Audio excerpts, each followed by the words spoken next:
Hello and welcome to Italian Serie A match day 17. We are back with Italian football after seeing Antonio Conte getting the first title or the last title in 2025, the first title of the season. Cheers to Napoli, the best team in Italy in 2025 with the 𝐿𝐴𝐵𝐻𝐵, Leo, and with the Italian Supercoppa.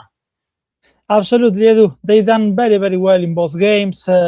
Against Milan, against Bologna in the final. They took the Super Cup very seriously.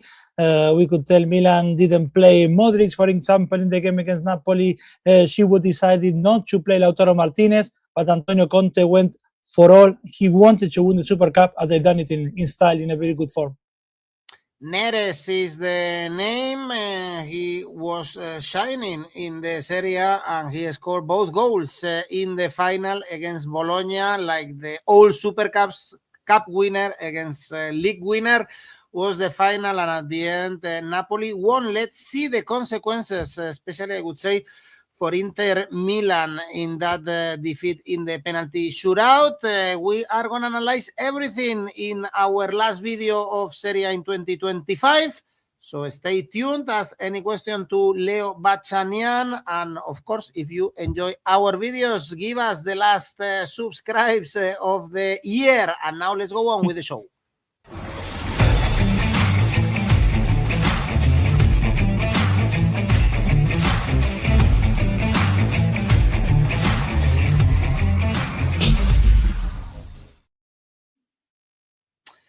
Well, Leo, we are getting into Christmas. Italy is a really religious country, and I'm sure Fiorentina fans were saying, Alleluia, Alleluia. Finally. Last week, finally, they won a football game 5-1 against Udinese. There is life for 𝐬𝐵𝗻𝗀𝗀, even 𝐿𝐴𝐵𝗀𝗀𝗀 scored a brace, and this is another massive game against Parma, 2 points away from relegation. Didn't play last weekend, but they lost the last game, remember, against Lazio, against a 9-man Lazio, and the bookies are trusting again Fiorentina.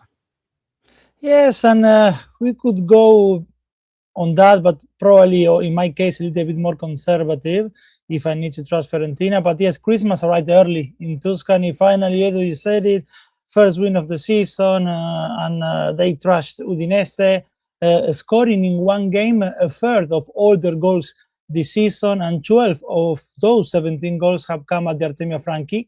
It came on the game. Fiorentina's ultras and many other supporters left the stands empty for the first 20 minutes in protest for the crisis they are on. Things are so crazy that the opening goal came at the 21st minute, so basically they all managed to see it. By that time, 𝐿𝐵𝗻𝗀𝗀 was playing already 11 against 10, as Udinese's goalkeeper saw red card after only 8 minutes of play. The first win of the season came at the back also of another defeat in Switzerland in midweek for the Conference League, so things were absolutely tense before the game, Edu. However, by halftime, Fiorentina was already 3-0 up.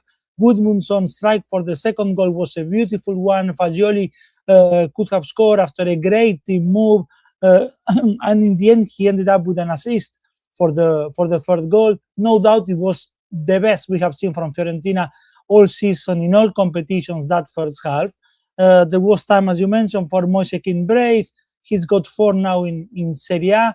You could watch 𝐿𝐴𝐵𝗀𝗀𝗀𝗀 first goal, and you will see that all the planets got aligned in one game for 𝐿𝐵𝗀𝗀𝗀𝗀, because the ball fell to him after hitting the post.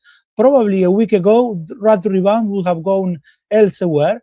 Fiorentina is keeping Vanoli so far. They have added now Fabio Paratici as a sporting director. Paratici is a former sporting director at Juventus, and until this week, he was working at Tottenham. He's the one who moved actually Rodrigo Bentancur, Kulusevski, and Christian Romero to the Premier League. They have now moved 5 points from safety, and with Parma, we should see if this is the start of their comeback or if it was just a one-off.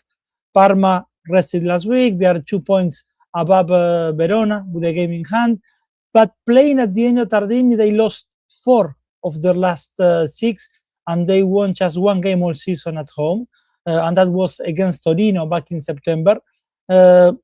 favorite here, Fiorentina, for the bookies. I will still be a little bit more conservative on them, but my take is combine one Edu for this Parma Fiorentina double chance. Fiorentina combined with goals over 1.5, odds of 1.83. Okay, 𝐿𝐿𝐴𝐵𝐷𝗀𝗏 is in the draw actually for this very important game. Yep. For the relegation. Our smart bet is going for first half Fiorentina to win at halftime is the pro tip of our AI smart bet. And we have Lecce Como next, two teams that didn't play at the weekend. Lecce 4 points away from the relegation spots. They got a massive win against Pisa before that, and Como Leo lost to Roma and Inter. Probably they are good to beat the smaller teams. They are not as good as battling with the top 6 this season in Serie A. Yes, absolutely, Edu. But to be honest, yes, are they favorite? Como is, of course, they are, but probably, well, this for me, not as much as the bookies are pointing, judging by the last few matches as well. Lecce is not desperately looking down now, having won 3 of the last 6 matches. They played 8 so far at home, and they haven't done very, very badly. Or if we compare what happened with Lecce in the last few seasons, and I've been pointing that recently, or probably in the last month or so, in the last 2 months, they've been improving. And Como Edu, yes, they're at the back of 2 consecutive defeats. They need to recover some ground again. They've been in the middle of some controversies between Cesc Fabregas and the Senegalese Football Federation in the last few days, because 𝐿𝐴𝐵𝐷𝗀𝗏 in the end has been withdrawn from the African Cup of Nations. Fabregas was upset that they called him in the first place, which was a little bit awkward or weird, because he criticizes the decision of Senegal to call him, which is in their own right to do it.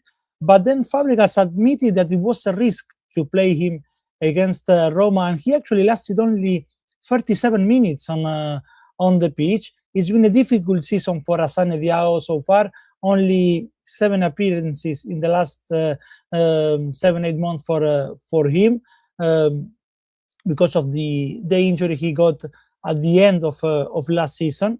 But Como needs to find the level again. Edu, I've been saying this almost all season about 𝐿𝐴𝐵𝐷𝗀𝗏, that he needs to find some fire inside him to revel in games which are not going his team way. I haven't seen a game in which, for example, Como plays 4 or 5 points, but 𝐿𝐴𝐵𝐷𝗀𝗏 plays 7 or 8. I haven't seen a game in which things are not going well, but you see him asking for the ball all the time. I think is a room for improvement on his game there, which is probably more related to personality than anything else. I was mentioning Lecce at home. Look, Edu, from the 8 games they play so far at home, Lecce, 3 of those games were over 2.5, but the other 5 games were under 2.5, and moreover, 4 of those under 2.5 were in fact goals under 2. So do I expect here a Como goal feast as we have seen against Torino away?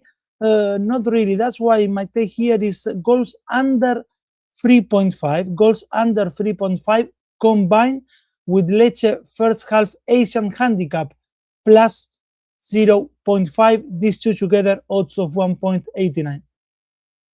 Fabregas has a strong character compared to the one that we are seeing from Xabi Alonso, for instance, to Spanish midfielders on the bench. I think Fabregas is more rebel than Xabi Alonso, for sure, that he's so quiet and so plain in his press conference. Fabregas is not the same. Next game, Torino Cagliari, 2 important wins for Torino, mid-table, like every season. Yeah. Leo, they are not gonna be beyond that. It's from the 8th spot to the 12th spot. Torino and Cagliari drew with Pisa, disappointing result after the defeat against Atalanta, 3 points away, still from the bottom 3, still in danger. Yes, 2 consecutive wins for Torino, Edu, both away, both for a 1-0. We talk about 𝗀𝗏𝗀𝗏 last show. Is their man of the season, and against Sassuolo, he's done it again, as with Cremonese, scoring the winning goal. He has now scored in 3 consecutive matches and has 6 goals involvements from his last 5 games in Serie A. With 20 points, things now look different for the Granata in terms of the red zone, in which they were very close not so long ago. They are now 8 points above the relegation zone. 𝐜𝐿 played his part as well in the goal. He was the one who earned the penalty for Torino. He came on the second half and he looked sharp. He lost anyway his place with now with Marco Baroni opting for the trio of 𝗏𝗏𝗀𝗏 behind Che Adams and 𝐷uvan Zapata. I have the feeling that for Baroni is 𝐷uvan Zapata or Giovanni Simeone. With Che Adams, they play together with the Scottish likely not to start from a winger position and then cutting inside. He can even play behind the striker, but 𝐷uvan and Simeone are more likely to occupy the same spot, and so far is now 𝐷uvan Zapata who gets the nods in front of Giovanni Simeone. And this Cagliari, as they dropped 2 points almost on added time in Sardinia with Pisa in their 2-2 in a game they were losing, but then they managed to turn the table in the second half. There was a first start for the young Turkish striker 𝗀𝐿𝐶𝐿. He scored actually his first Serie A goal of the season. Away from Sardinia, it's just 1 win all season for them, and they lost 3 of their last 4 on the road. Cagliari doubles Torino's odds here, but I won't personally go for an 𝑋𝐿 here. My take, Edu, is goals under 2.5, odds of 1.68. For those who want to follow 𝗏𝗏𝗀𝗏 good form, him to score or to assist anytime is 2.5. Okay, I see another draw. 𝐿𝐴𝐾𝐵𝒃, draw, low scoring affair. This is the classic from Serie A. Yeah. Indeed, I wouldn't be surprised. Thank you, 𝐵𝐾𝐵𝒃. Edu, please take care of yourself. I will. I will. I always try to take good care of myself. Next game, Udinese, Lazio. Udinese, ugly defeat, as we commented before, against Fiorentina after beating Napoli at home. Remember, the last home game, they beat Napoli. It's not easy to travel to Friuli. And Lazio only 2 points away from Europe, Leo, but it was a bit disappointing, the draw at home against Cremonese after that epic win at the Ennio Tardini. Is strange. This team is the king of both teams to score. No, Leo, the lowest tally for both teams to score in Serie A. Lazio only scored 11 goals. Conceded 11 goals, scored 17. So really low scoring numbers for a team trained by Sarri is odd. Yes, and it's been a frustrated game against Cremonese in the 0-0 because they failed to create enough good chances despite, yes, they dominated the ball. We expect that first because they were playing at home and because they were playing against Cremonese, and also because, yes, it's a Sarri team and it's something to expect. But despite Lazio playing most of the game in Cremonese's half, they didn't create enough. Mattias Akanji was out suspended, Isaacsen out injured, Boulaye Dia with the African Cup of Nations. So we had the chance of seeing Pedrito from the start alongside Tati Castellanos and Cancellieri. But you could tell that with so many changes Lazio is having from one match day to another, some automatism which are fundamental for Sarri were not there to be seen. Actually, the first half was quite poor. I would say very slow on the ball, Lazio. In the second half, we saw a little bit more hunger in Lazio, different tempo as well, but nothing for them to be translated in goal scoring opportunities. Castellanos is a frustrated number 9 lately. He has just 2 goals in 10 matches, and his last celebration was at the end of September against Genoa away. The last time he scored at the Olimpico, that was in August, almost as if the style of Sarri does not suit him. This combined with the season in which he started and stopped regularly because of injuries and suspension is not making life easier for the Argentinian. But if Lazio and Sarri weren't happy last weekend, what to say about Udinese, who got trashed, we mentioned in Firenze, after they took down Napoli at home. That they were down to 10 men after only 8 minutes cannot explain it all for Udinese. We know it's difficult in all leagues to play with 10 almost the entire game, but Udinese collapsed completely. At halftime, it was already 3-0, and there was no chance for them for a comeback.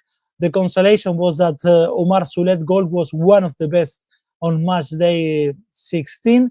At home, Udinese, they won 3 of the last 5. Lazio on the road, and despite winning against Parma, they haven't scored in 6 of their 8 matches. So Edu, my take here is Udinese Asian handicap plus 0.25, odds of 1.77. They win, you win, guys. They draw, and you win half stake.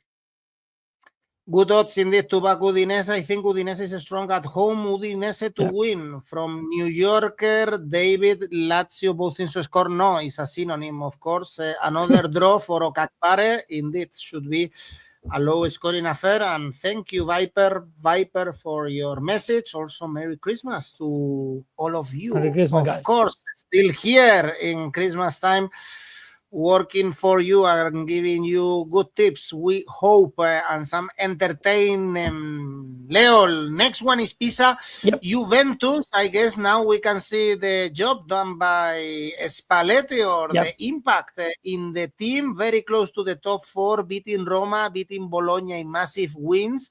For 𝗲𝗵𝐾𝐿, 6 wins in the last 7 games in all competitions, only losing to Napoli.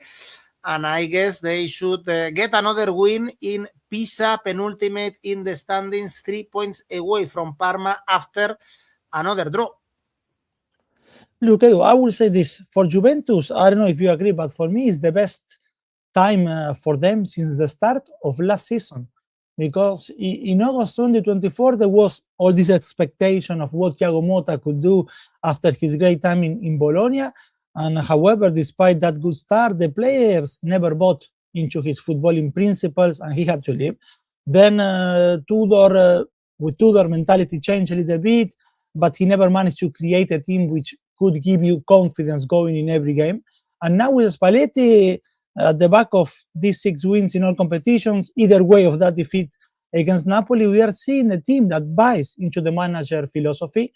The 2-1 against Roma was one of the happiest evenings in a long time for Juve supporters. It was a very good performance, especially the second half. Sometimes when you see the most talented players tracking back a lot, it's a sign that the manager message is getting across. And I have seen 𝐜𝐴𝐳𝐧𝐧𝐞𝐜𝐭𝐞𝐝 doing exactly that. Every time Juventus got the ball back in the second half, it gives you the feeling that they were going to score a third one. The mentality of Spalletti is the right one as well. He talked after the game of hating to see his team closer to their own box in the final minutes. With Roma, we saw a very good Weston McKennie. I talk of him playing on the left wing-back position and cutting inside. But last weekend, he was even attacking the box like a second striker all the time. Segrova came on the second half, and he's winning more and more minutes every time. And he did well when he subbed 𝐶𝐭𝐻𝐿𝐴. And Openda is now the main number 9 for Spalletti. Of course, all the weight is in Juventus' shoulders against this Pisa that rescued a point in Sardinia, but they continue in the red zone. Juventus is the 8th on the away table, but to be honest, nothing short of a win will be painful for them. At home, anyway, for Pisa, it's just 1 goal score. 1 goal score all season at home for Pisa, and that was in the win against Cremonese. So my take here, Edu, is Juventus to win, but 2-0. Juventus to win 2-0, odds of 2.3. We knew that Spalletti was a good fit for Juventus. Probably the squad doesn't make sense and there is a lack of quality, but Spalletti can get the best out of this team. Juventus to win and under 3.5 goals for 𝐻𝐿𝐴. New Yorker also going for under 2.5 goals, and Viper also agrees with you, Leo, seeing Juventus in best form, alive in Coppa Italia, qualified also, probably qualified for the knockout stages in the Champions League, and now fighting for a top 4 finish in Serie A. Next game is Milan, Verona, second in the standings. Milan, I guess, was a disappointing defeat, the one at the Super Cup, but now they have to focus in Serie A, where they have a good chance to fight for the title until the end. But I guess, Leo, be careful, because they always have problems this season against weak teams at home. We saw it against Sassuolo, for instance, this season against Cremonese, the same. Verona are alive after beating Atalanta and Fiorentina recently. Yes, they are also improving, Verona, I would say. But for Milan, here is a must-win, Edu. Yes, of course, is the type of game that they've been struggling this season against the bottom team sides. But at the same time, because some are pointing out, but because now it's even a little bit more tricky, because they're at the back of that disappointing Super Cup experience in Saudi. But I don't know if they are very disappointed with that, Edu. I think that when we got to know the starting 11 against Napoli, and we learned that 𝐿𝐿 was in the bench, it was a hint that there wasn't a great desire from Max Allegri with the Super Cup, and that the main objective remains and still is Serie A. Bartesaghi, for example, as well, who was the MVP against Sassuolo, scoring a brace before traveling, was also benched, and 𝗵𝗵𝗄 was handed a chance to start.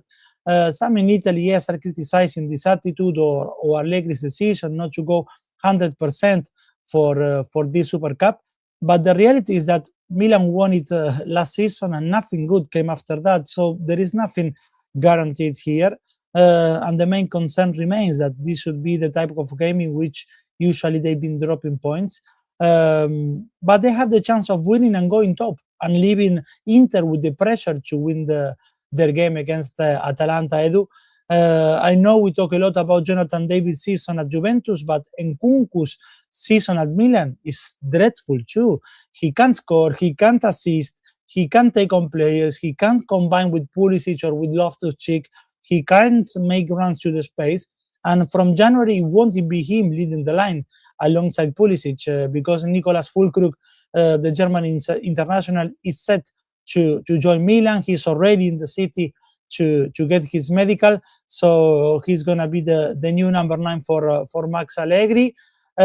Verona last trip was a win against Fiorentina on added time. Otherwise, it's 4 defeats and 3 draws on the road for them. But yes, despite what we know about Milan and the lesser team, still I will back them, Edu. My take here is Milan to win, and goals over 1.5, odds of 1.80. 𝐿𝐿𝐿, I like the Asian handicap +2 for Verona. Really low odds indeed for Milan to win. Not beating a relegation zone team is a classic for Milan. We are seeing this season indeed.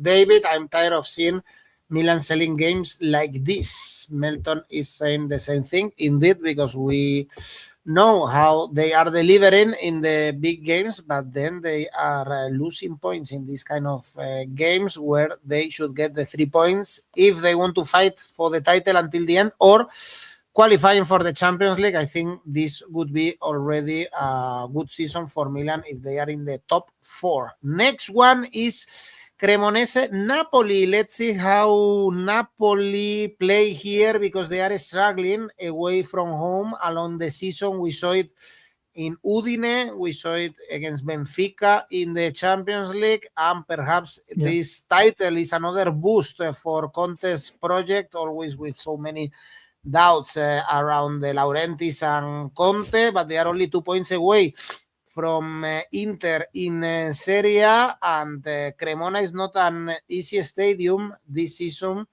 Leo, mid-table for Cremonese, great season for them. No, for them it's a great season, Edu, and it was positive. The 0-0 in the capital against Lazio, no bad at all. 21 points, 9 points above Verona, who anyway has a difficulty in San Siro this weekend. Probably for this game, the biggest question mark I would put on Napoli is if Conte is going to rotate or not. We will see if Lukaku gets some minutes as well. Because if Milan did not take it seriously enough, let's say, the Super Cup. Napoli and Conte were totally the opposite. They arrived to Riyadh at the back of 2 consecutive defeats, and they left at the back of 2 consecutive wins and 1 trophy in the suitcase. The MVP between the 2 games was, and you mentioned at the beginning, David Neres, enjoying his best time since joining Napoli. Conte won this competition already, the Super Cup, 6 times, 3 as a player and 3 times as a manager. If Allegri rested Modric, Conte did everything, for example, to have Lobotka from the start in that semi-final against Milan. So we could see how different mindset they had going into that Super Cup, the Milano teams and this Napoli. We talked last show of the chance of 𝐿𝐵𝐺 coming in instead of Noah Lang, a change that would give Conte more control without sacrificing attacking intent. And he did that, and I think Conte may have taken a lot of positives of seeing Neres and 𝐿𝐵𝐺 behind Rasmus Højlund, who scored in the semi-final, and he's doing well as well. The Champions League is out of the table for Napoli, but they have a serious chance of cementing the fight to retain the title in this season. But for that, they need to win this type of game away against Cremonese. They can't not afford to go back to what we have seen against Udinese before traveling to the Super Cup. And Conte was mentioning that after in the press conference after beating Bologna. All right, celebrate now, but change the chip quickly before going into this game. I will have it. Well, I will take it straight and simple. Edu, for me is 𝐻𝐿𝐴 Napoli to win 1.61.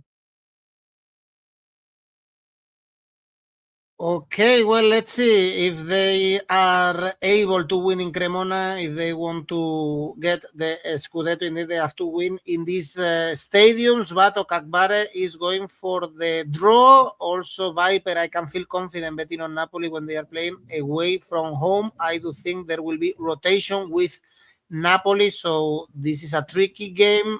David, 1x, it wouldn't surprise me. So everyone is kind of going against Napoli in this one. I think it's very tricky also with the odds, 4 wins and 4 defeats away from home with Napoli, and all of them really low scoring games. 8 goals away scored and 7 conceded. So of course there is a problem when they are traveling in Italy and also in Europe, actually, this Napoli. Then we go to Bologna Sassuolo. We saw them playing in the Super Cup final. We saw 𝐿𝐵𝐺 scoring the penalty winner in the semifinals against Inter. And in Serie A, they are not in good form. Only 1 point in the last 3 games.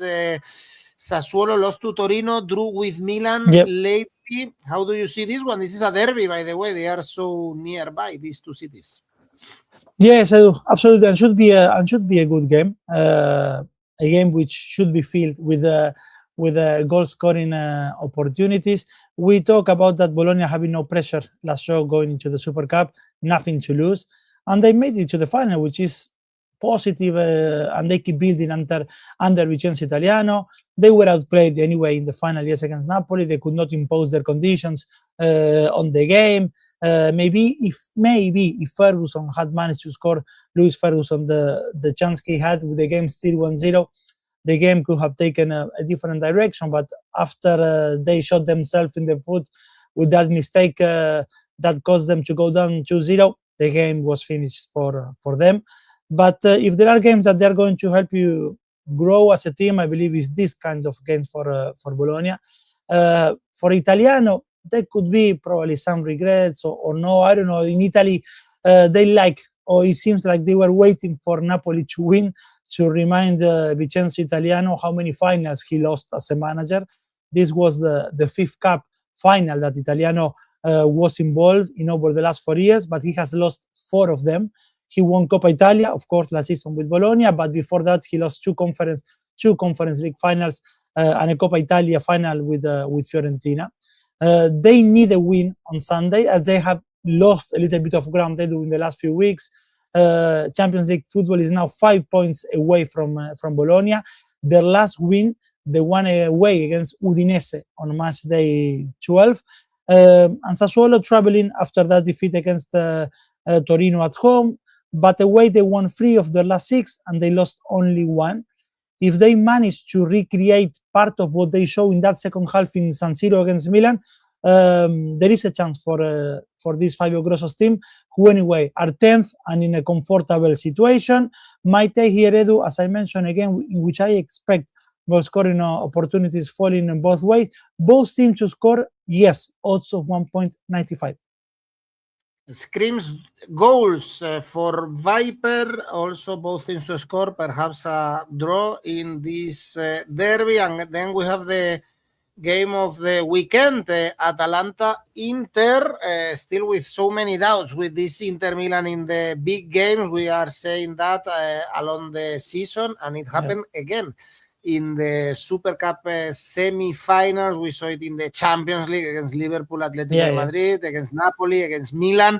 So many important games and no wins, but still they are topping the table. And this is a very tricky game, Leo, because Atalanta had improved with the new manager, back-to-back wins against Genoa, against Cagliari. So it's 6 wins in the last 7 games, only losing in Verona in that game under the fog. Yes, they have improved a lot, and with Genoa they managed to break them on added time, despite them playing almost all game 11 against 10 after Genoa got down to 10 men after 3 minutes only, I believe, into the game. There was a chance given to Daniele Maldini to start in Genoa, but he was far from impressing. I think 𝗲𝐸𝐴 or Suleiman are better equipped than him. Yes, it is a game in which I expect goals as well, Edu. And for Inter, is the recurrent theme. We discussed it so many times, the failure, how they are failing in big games. Probably 𝐜𝐭𝐴𝐵 can now hide under the fact that he did not play Lautaro Martinez. He came on only after 70 minutes, that Zielinski had a rare chance to start in midfield, that 𝗏𝗏𝗏 started in central defense and 𝐿𝐴𝐭𝐴𝐧𝐧𝐞𝐜 did not see a single minute. Even Sommer was benched against Bologna, and Joseph Martinez was in goal. But there were worrying aspects as well. For example, silly mistake that we are seeing coming from the last season. Take, for instance, the penalties they are giving away. With Bologna, 𝗏𝗏𝗏 touching, giving it away with a handball. Last season, in the final weeks, it was more of the same. A late penalty conceded by 𝗏𝗏𝗏 against Genoa after another handball. Against Lazio, exactly the same. So he's young. He is good on the ball, but he lacks concentration at some times, and he needs to improve if he wants to be a starter for this Inter, who they had chances to make it 2-0 against Bologna. They had also big chances when the game was 1-1 with 𝗏𝗏𝗏 and Bastoni, but now they are 18 months without trophies for Inter. But despite losing already 4 games this season in Serie A, they are still top of the table, although they could start the game against Atalanta without being at the top if Milan does their job against Verona.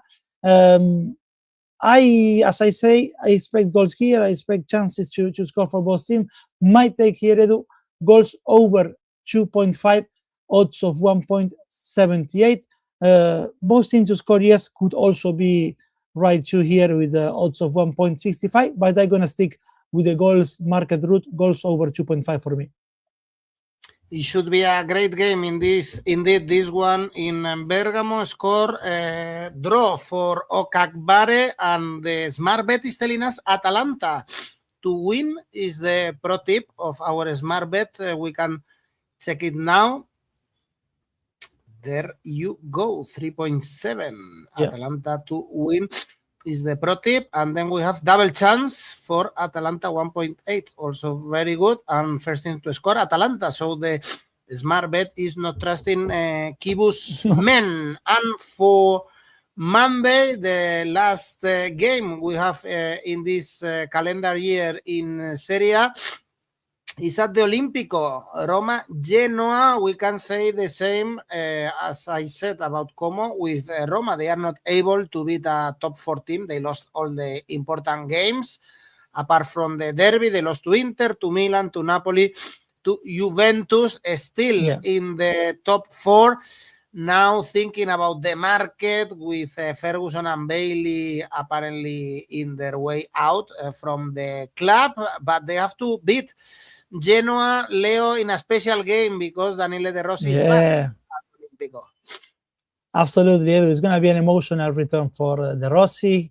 He's going to receive a standing ovation as he deserves. A legend, a true legend for the Giallorossi, Daniele De Rossi.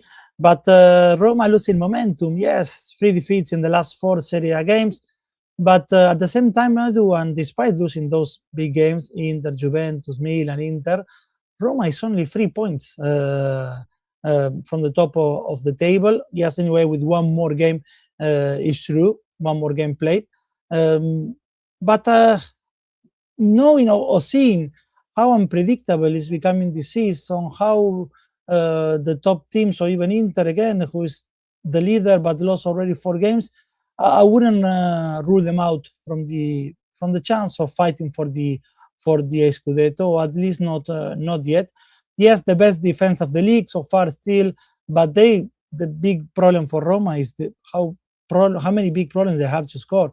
They have scored 17 goals less than Inter, 7 goals less than Milan, 5 less than Napoli, 6 goals less than Juventus. Gasperini is showing the exit door to Ferguson. He said after Juventus that if he needs to choose between the Irish international and 𝗛𝗲𝗏 as a number 9, he will always pick the Argentinian. In probably more than 90%, and probably more than 90% of the supporters will agree with the manager. If he's going to be back up in January, still to be seen, because there's nothing close on 𝐿𝐴𝐵𝐷𝗀𝐿 or on any other number 9. Defensively, despite this very good record, the team who conceded the least so far in Serie A with just 10 goals, they lost 𝗵𝐷𝗀𝐻, who went for the Cup of Nations. Mario Hermoso is injured, and both have been crucial for Gasperini. But Roma won't play any of the current top 8 until the end of January, when they will play Milan. So they will have a run of fixtures which potentially could keep them roaming around the top. Genoa, Atalanta, Lecce, Sassuolo, and Torino. And with Genoa, yes, again, the focus will be on Daniele De Rossi. They got a little bit unlucky to lose it on added time against Atalanta after fighting all game with 10 men. 2 points above Verona on the red zone, but they could potentially start this game at the Olimpico in the relegation zone already. Might take here, Edu, Roma to win 1.63. Important game, this one, for both clubs indeed. The first half draw, also possible, for sure a low scoring affair. 𝗀𝐳𝐵𝐻 would be a good addition for Gasperini. Well, they need a goal scorer. 𝗀𝗏𝗵𝐻 is not working for sure, and they need another guy. I don't know if 𝗀𝐳𝐵𝐻 actually would be a good fit. Let's see. Ahmed is watching us from 𝐻𝐴𝐵𝐻. Leo, hello, Ahmed. Hello, guys. Well, this is it, guys, for 2025 in Serie A. Just let me remind you that you have the chance to win some money thanks to Oddspedia and our tipster competitions, also available for you during this end of the year. There you go. You can start 2026 with our yearly tipster competition. Why not? And win some prizes. Now we have a Brazilian guy leading in our monthly one, and also you can check rivals and create your own tipster competition. Leo, your safe bet? This time a safe bet with the high odds, Juventus to win 1.51. Okay, and the ACCA? ACCA includes that same safe bet, Juventus to win, Milan to win, and goals over 1.5 in their game against Verona. Atalanta Inter goals over 2.5. These three together, odds of 4.83. All right, Leo, happy new year. Serie A is not stopping, so I will see you very soon. Bye-bye.